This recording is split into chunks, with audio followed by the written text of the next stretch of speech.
السلام عليكم. في الفيديو ده هنتكلم عن لزب مفيد هنقدر من خلاله ان احنا نلون اي بلوك عندنا من غير ما ندخل جواه، وكمان نقدر نخليه يتلون باي لاير من خارج البلوك. ازاي نقدر نستخدمه؟ اول حاجة هنعمل ابلود لللزب.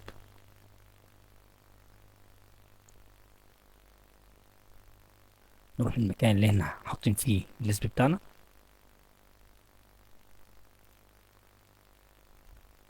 اللزب اسمه بي كولر، هندوس عليه كده عملنا له ابلود.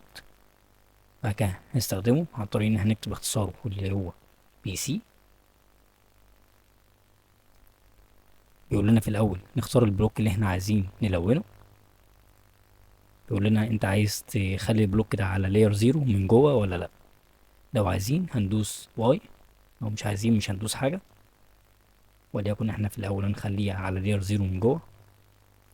دلوقتي بيقول لك انت عايز تخلي اللون بتاعه ده ايه بالظبط، تكتب الرقم بتاع اللون. ولو عايز تخليه باي لاير ممكن تكتب باي لاير. فاحنا مثلا نخليه على لون 30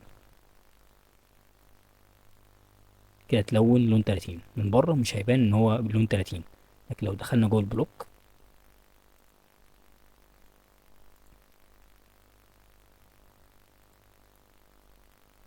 هنلاحظ ان هو بلون 30.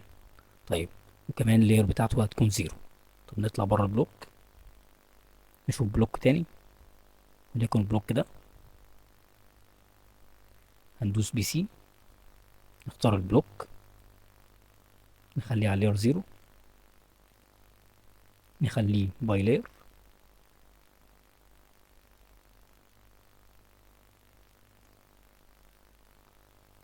هنلاحظ ان هو باي لاير من جوه، وبالتالي اي لاير هيتحط عليها من بره هيكون اللون بتاعها هو اللون بتاع البلوك.